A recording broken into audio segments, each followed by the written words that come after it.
আদিযোগী চলে এলাম finally.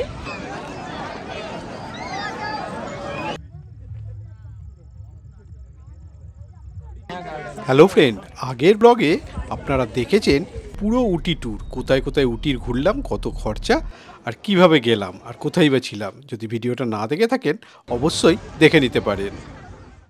Good morning friend, সবাই কেমন আছো? আর একটা নতুন ব্লগে তোমাদের ওয়েলকাম। তো আজকে আমরা উটি ছেড়ে দিচ্ছি। এখন বাজে সকাল 10টা। আমরা এখন ব্রেকফাস্ট করে নিয়েছি, এবার সোজা এখান থেকে যাবো কোয়েম্বাটোর। তো বন্ধুরা, আমরা হোটেল চেক আউট করে বেরিয়ে পড়লাম। এখানে হোটেল টাইম 12টা থেকে 12টা। তো আমরা হোটেল চেক আউট করে আমাদের সামনেই গাড়ি দাঁড়িয়ে আছে। গাড়িতে আমাদের লাগেজ লোড হচ্ছে, কারণ অনেক দিনের আমাদের ট্যুর ছিল, অনেক কিছু লাগেজ ছিল। এই যে গাড়ি নিয়ে বেরিয়ে পড়লাম স্টেশনের উদ্দেশ্যে, যেখান থেকে আমাদের ট্রেন আছে। তো আমরা চলে এসেছি কোয়েম্বাটোর। আমাদের মোটামুটি সময় লাগবে 2.5 ঘন্টা মতো। এই যে আমরা চলে এসেছি কোয়েম্বাটোর স্টেশনে। এখানে আমাদের লাগেজ চেক করে স্টেশন বাইরে বেরোতে হলো। আমাদের গাড়ি করে কোয়েম্বাটোর স্টেশনে আসতে প্রায় 5 ঘন্টা লেগেছিল। কত টাকা নিচ্ছে গো চার্জ? কত টাকা চার্জ নিচ্ছে? 20 টাকা করে 24 ঘন্টার জন্য। আমরা ক্লক রুমে জিনিসপত্র রেখে দিলাম, কারণ এত লাগেজ নিয়ে ঘোরা সম্ভব নয়। আর ঠিক স্টেশনের উল্টো দিকেই আছে একটা রেস্টুরেন্ট, যেখানে আমরা খাবার জন্য চলে এলাম। কারণ আমাদের প্রচণ্ড খিদে পেয়ে গেছিলো, মাঝে কোথাও দাঁড়ায়নি খাবার জন্য, সোজা হোটেল থেকে একদম স্টেশন এসেছি। এখানে অনেক রকম থালি আছে, ম্যাক্সিমাম যেটা পাওয়া যাচ্ছে সেটা হচ্ছে সাউথ ইন্ডিয়ান।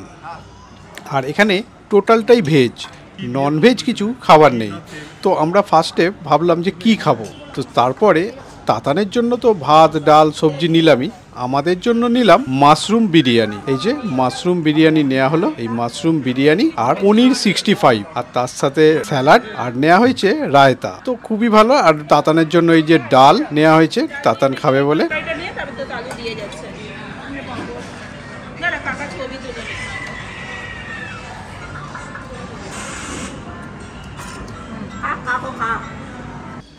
তো এই যে মাশরুম বিরিয়ানি মোটামুটি, তবে আমাদের এখানকার বিরিয়ানি আর ওখানকার বিরিয়ানি কিন্তু অনেক ডিফারেন্স। ওখানকার বিরিয়ানি একটু অন্য ধরনের খেতে, আর আমাদের কলকাতা বিরিয়ানি পুরোটাই আলাদা ধরনের খেতে।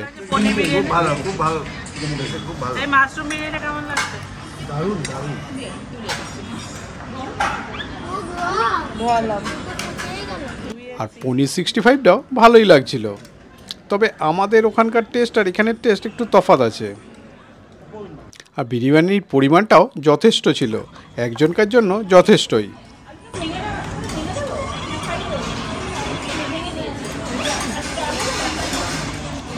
আর পনির 65টাও অসাধারণ খেতে ছিল, কিন্তু আমাদের এই টেস্টটা ভালো লাগছিল না, কারণ একটু দক্ষিণ ভারতের টেস্টটা আমাদের একটু অন্যরকম লাগছিল। তো উপায় নেই, যা হোক করে খেয়ে নিচ্ছিলাম। তার মধ্যেই ইডলি ধোসার চেয়ে অনেকটা ভালো লাগছিল, একটু স্পাইসি, তো সবাই এটাই খাচ্ছে, উপায় নেই। আর তার উপরে ননভেজ নেই, এটা একটা বড় সমস্যা এখানে। এই যে তাতানের ভাত ডাল খাওয়া গেল, আমরা ওই বিরিয়ানি আর পনির 65 দিয়েই আজকে দুপুরের লাঞ্চটা সারলাম। আর তো কিছু উপায় নেই, সবাই এখানে আমরা খেয়ে নিচ্ছি। এরপরেই আমাদের নতুন গন্তব্যস্থলে যেতে হবে। ফাইনালি আমাদের খাওয়া দাওয়া শেষ হয়ে গেল। এবার আমরা যাচ্ছি আদিযোগী দেখতে। অটো এখানে ঠিক করা হয়ে গেছে। একটা অটোতে নেবে 400 টাকা, 4 থেকে 5 জন বসতে পারবে যদি বাচ্চা থাকে। তো এই যে এখানে একটা অটো, আর একটা অটো আছে। আর যদি গাড়ি করে যেতে চাও তাহলে মোটামুটি অমনি যে গাড়িগুলো 6 সিটার যেগুলো, সেগুলোতে মোটামুটি 3000 টাকা লাগবে। তো অটোটাই মনে হলো সেফ। আর ওখানে মোটামুটি লাইটস অ্যান্ড সাউন্ড শো দেখে বাসে করে ফেরাটা একটু টাফ হয়ে যাচ্ছিলো, সেই জন্য আমরা অটো করে নিয়েছি। চলো এবার যা যাক, 1 ঘন্টার রাস্তা, 30 কিলোমিটার, চলো যেতে হবে। তো আমরা স্টেশনের সামনে থেকেই অটো ঠিক করে নিলাম। অটোর ভাড়াটা শুনে নিলেন। অনেক গাড়ি এখান থেকে যাচ্ছে, বাসও যাচ্ছে। বাসের বেশি ভাড়া নয়, 50 টাকা করে ভাড়া, তবে বাসে যাওয়াটা একটু সমস্যা। অটো ঠিক হয়ে গেল, মোটামুটি আদিযোগী আমরা যাবোই। Let's go! Let's go Adiyogi. Adiyogi দেখতে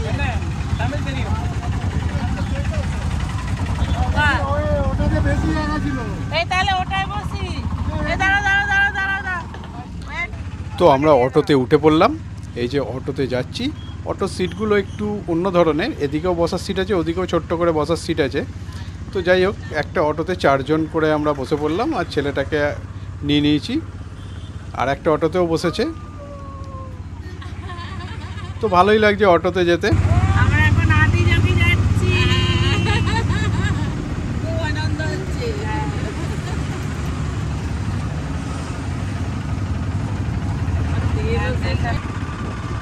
এই যে রাস্তা দিয়ে অটো চললো, একদম শহরের রাস্তা, চারপাশে শুধু দোকান আর গাড়ি যাচ্ছে, অটো যাচ্ছে, ভালোই যাচ্ছে। তো এখানে অনেকটাই জ্যাম। তো বন্ধুরা, আমরা একটা সামনে মন্দির দেখতে পেলাম, সুন্দর মন্দির, ওই জন্য আমরা অটো থেকে নেমে মন্দিরে চলে এলাম। এই যে পাশেই ফ্রিতে জুতো জমা রাখার জায়গা, জুতো জমা রেখে দিলাম। প্রাইস প্রাইস প্রাইস দাদা পয়সা দিয়ে দেবে। এখানে ক্যামেরা লাও তো করতেও পারছি না। তারপরে আমরা মন্দিরটা আস্তে আস্তে ঢুকতে শুরু করলাম, কারণ মন্দিরের ভেতর আবার ক্যামেরা অ্যালাও নেই, তো সেই জন্য বেশি ক্লিপ দেখাতে পারলাম না। এই যে মন্দিরের সামনে ঢোকার রাস্তাটা, ভেতরে অনেক জায়গায় প্রসাদও পাওয়া যাচ্ছে। আর এখানে একটা ব্যাপার হচ্ছে, প্রত্যেক মন্দিরে একটা স্পেশাল দর্শন আর একটা নর্মাল দর্শন। স্পেশাল দর্শনের জন্য এক্সট্রা টাকা দিতে হচ্ছে, আর নর্মাল দর্শন ফ্রি। এই যে আমরা চলে এলাম দর্শন করে। ভেতরে ক্যামেরা অ্যালাউ না, ওই জন্য দেখাতে পারলাম না। তো চলো এবারে আমরা যাই।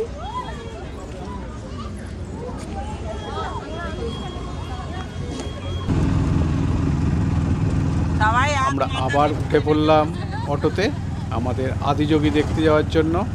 মাঝে শুধু একটা ছোট্ট ব্রেক নিয়ে নিয়েছিলাম মন্দিরের জন্য, ভালোই লাগলো মন্দিরটা। আবার একদম হাইওয়ের মতো রাস্তা দিয়ে আমরা সোজা চলতে থাকলাম আদিযোগীর পথে। বেশ অনেকটা রাস্তা, অটো করে যেতে ভালোই লাগছিল।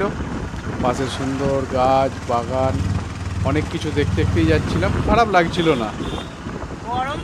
আর নতুন শহর আরোই ভালো লাগছিল। এই যে দেখুন কত নারকেল গাছ, কলা গাছ। এখানে সবচেয়ে বেশি যেটা দেখলাম নারকেল গাছ আর কলা গাছ, প্রচুর নারকেল গাছ আর কলা গাছের এখানে চাষ রয়েছে। তো আমাদের মতো আরও অনেকেই যাচ্ছে এই আদিযোগী দেখতে। রাস্তাটা বিশেষ ভিড় নয়, ফাঁকা ফাঁকাই রাস্তা। প্রথমে শহরের মধ্যে দিয়ে এসেছিলাম বলে রাস্তাটা একটু ভিড় ছিল, তারপরে ফাঁকাই রাস্তা, খুব একটা ভিড়ভাড়টা নেই রাস্তাটা, জ্যাম্পও নেই বিশেষ। এই যে আমরা অটো করে চললাম, বেশ অনেকক্ষণ অটো করে যাওয়ার পর অবশেষে আমরা আদিযোগীতে এলাম।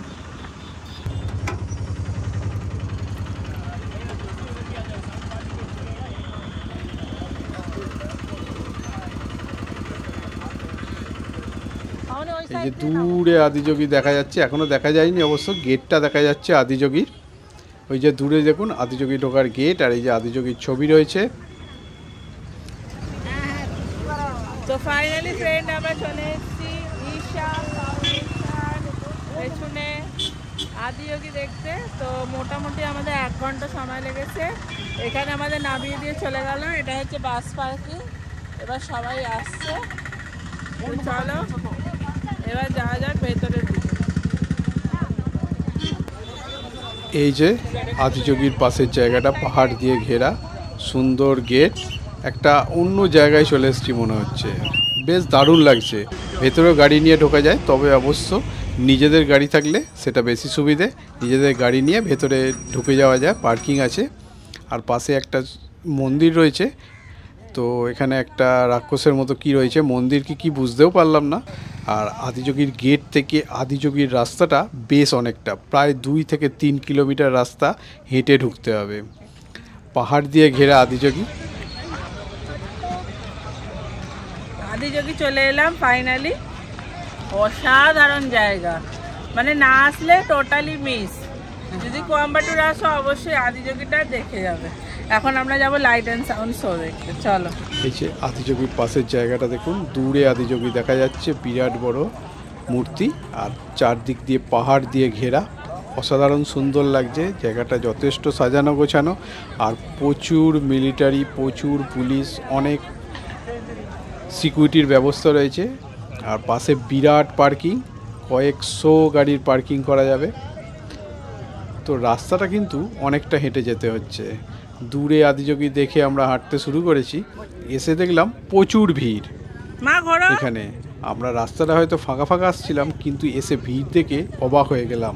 আর আমরা এসেছিলাম অ্যাকচুয়ালি 1 জানুয়ারি, ওই জন্য আরও ভিড়টা বেশি। আর এই যেখানে সানসেট হচ্ছে, দূরে সূর্য আস্তে আস্তে পাহাড়ের কোলে ডুবে যাচ্ছে, আর দূরে আদিযোগীর মেন আকর্ষণ যেটা, সেটা হচ্ছে লাইট অ্যান্ড সাউন্ড। মানে আদিযোগীর ওপর লাইট অ্যান্ড সাউন্ড দিয়ে দারুণ একটা শো হয়। অবশ্য এখানে কোনো টিকিট নেই, পুরো ফ্রি এন্ট্রি। এত ভিড়ের মধ্যে এসে তো আমরা অবাক হয়ে যাচ্ছি যে রাস্তায় এত ফাঁকার মধ্যে এলাম, এসে এত ভিড়, এত বড় জায়গার মধ্যেও ভিড়টা যথেষ্ট চোখে লাগছে। এই যে আদিযোগীর লাইট অ্যান্ড সাউন্ড আস্তে আস্তে শুরু হচ্ছে, জাস্ট একটু লাইট মেরে টেস্ট করছে। এটা কিন্তু এখনো শুরু হয়নি, জাস্ট লাইট মেরে টেস্ট করে দেখছে ঠিকঠাক আছে কিনা। কখনো লাইট একটু দিচ্ছে, কখনো সাউন্ড একটু দিচ্ছে। দেখুন চারদিকে, তবে ভালোই লাগছে। কখন আদিযোগী শুরু হবে লাইট অ্যান্ড সাউন্ড, এই লাইট দেখেই তো আমাদের প্রচণ্ড উত্তেজনা আসছে যে কখন শুরু হবে। আমরা অপেক্ষা করে বসে আছি আদিযোগীর লাইট অ্যান্ড সাউন্ডের জন্য। তারপরেই শুরু হলো গান। আদিযোগীর গান শুরু হলো, এই গান চলতে থাকলো। আমরা জানতাম 7টা থেকে লাইট অ্যান্ড সাউন্ড শুরু হবে। এখন দেখতে এসেছি আদিযোগী, এখন প্রায় 7:20, এখনো শুরু হয়নি লাইট অ্যান্ড সাউন্ড, গানই হয়ে যাচ্ছে পরপর। তো চলো আপাতত, এই দেখো এখনো বন্ধই আছে। আমাদের যেহেতু তাড়াতাড়ি ট্রেন আছে, সেই জন্য বেরিয়ে পড়তে হচ্ছে। 7:30 নাগাদ আমরা প্রায় উঠে চলেই এসেছিলাম। তারপরে শুরু হলো লাইট অ্যান্ড সাউন্ড 7:30 থেকে। আমরা একটু আগেই বেরিয়ে এসেছি, কারণ এত ভিড়, সবাই গাড়ি নিয়ে এসছে, গাড়ি নিয়ে এখান থেকে বেরোবে। রাস্তাটা খুব একটা চওড়া নয়, আর ওই রাস্তা দিয়ে গাড়ি নিয়ে বেরোতে বেশ সময় লেগে যাবে। এত লোকের, এত হাজার গাড়ি আছে এখানে। তো ওই জন্য আমরা আগেই একটু চলে এসেছি, যেহেতু আমাদের ট্রেন ধরতে হবে 12টা থেকে। তো সেই জন্যই আমরা লাইট অ্যান্ড সাউন্ডটা পুরো উপভোগ করতে পারলাম না, দূর থেকে এটা তুললাম। যতটা দেখে নিন, খুবই ভালো লাগছে। সাউন্ডটা শোনাতে পারলাম না কপিরাইটের জন্য।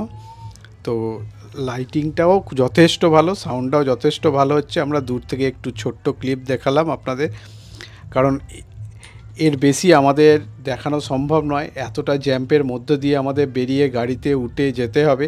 আর 12টার সময় ট্রেন, মানে এখান থেকে যেতে 1 ঘন্টা লাগবে। তারপরে আমাদের একটু ডিনার করতে হবে। ডিনার করার পর আমাদের স্টেশনে গিয়ে আবার লাগেজ নিতে হবে। লাগেজ নেওয়ার পর তারপরে প্ল্যাটফর্মে গিয়ে আমাদের ট্রেন ধরার জন্য যেতে হবে।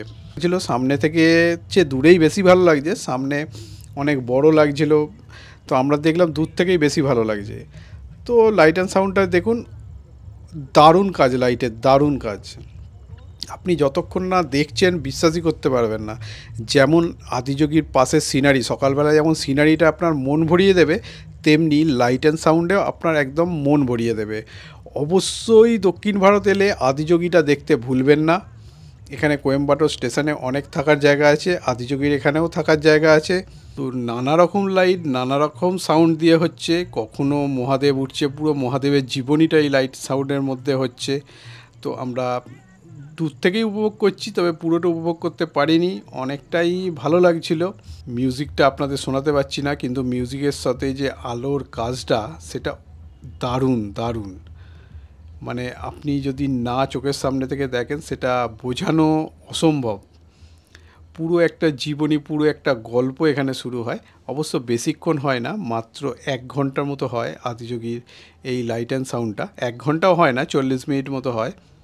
তো যে 40 মিনিটে হয় সেটাই দারুণ লাগে। 8টার পর এখানে বন্ধ হয়ে যায় লাইট অ্যান্ড সাউন্ড। তারপরে আপনাকে আবার আপনার গন্তব্যস্থলে ফিরে যেতে হবে।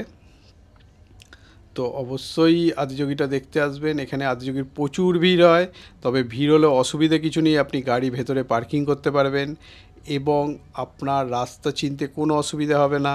একদম সোজা রাস্তা, আপনি ম্যাপে মারলেও চলে আসতে পারবেন নিজের গাড়ি নিয়ে এলে। প্রায় 2 থেকে 3 কিলোমিটার হেঁটে যেতেও তো আরও 1 ঘন্টা সময় লাগবে। সেজন্য আরেকটু আগে বেরিয়ে আমরা 2 থেকে 3 কিলোমিটার হেঁটে এসে গাড়ির জন্য ওয়েট করলাম। এবার গাড়িকে ফোন করতে হবে, গাড়ি আসবে। ওখানে বাইরেও গাড়ির বিরাট লাইন, গাড়ি আসবে। তারপরে আমরা গাড়িতে উঠে আবার কোয়েম্বাটোর স্টেশন।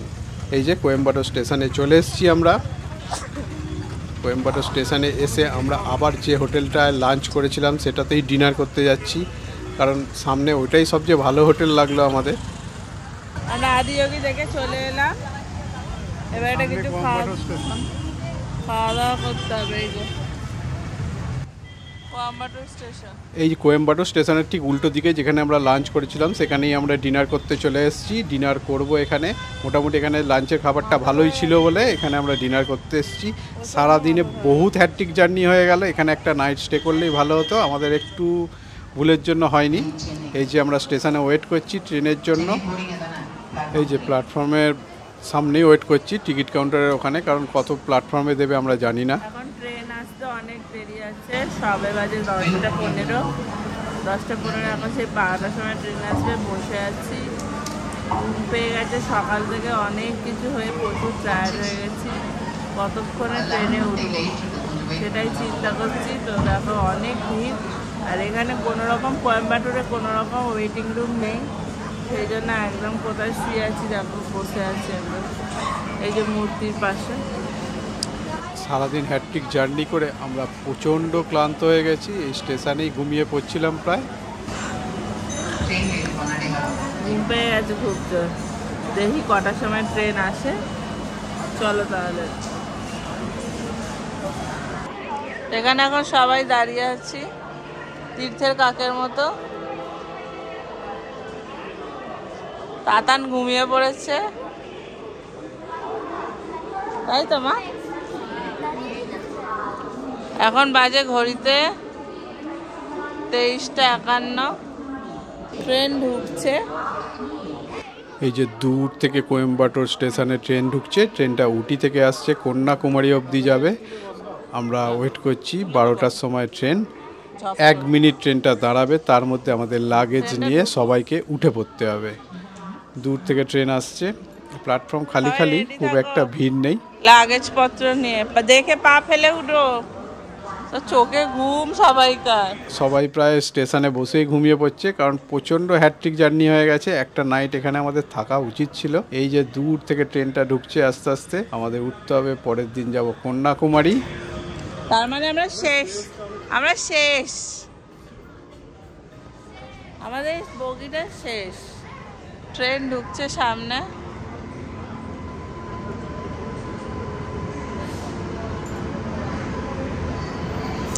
এখন বাজে 23:52।